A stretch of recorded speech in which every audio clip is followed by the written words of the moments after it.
boleh seorang wanita menggunakan kacamata, dan apakah seseorang yang ingin membadal haji untuk ibunya harus mengambil mikat ke Bir Ali?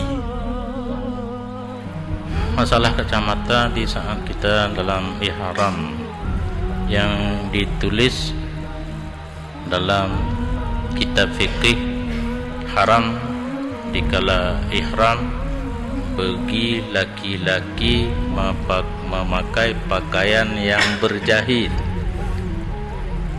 Sekarang saya balik bertanya, tapi yang menjawabnya di rumah. Adakah dikatakan pakaian terhadap kacamata? Hana tahu jawab, hana mampu hukum. Karena hukumu ala syai' far'un an tasawuri.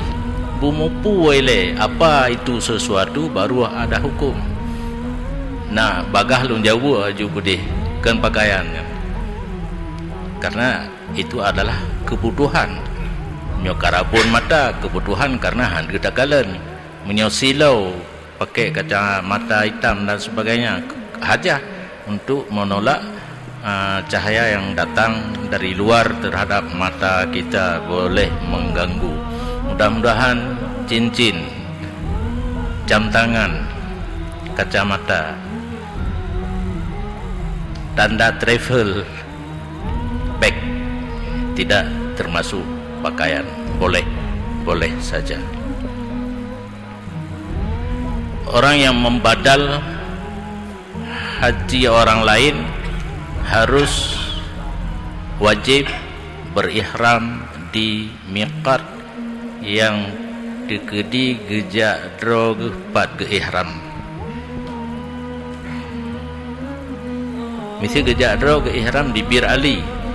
Hanjir oleh orang yang membadal ke ihram di Mekah mesti keluar ke Bir Ali. Nyo pendapat yang mu'tamad. Mungkin menyoka malim ka gebet le mazhab lain yang terserah. Kita jawab di atas pendapat yang mu'tamad. Nah, ilmiah lain, mazhab lain, kaul lain, silakan.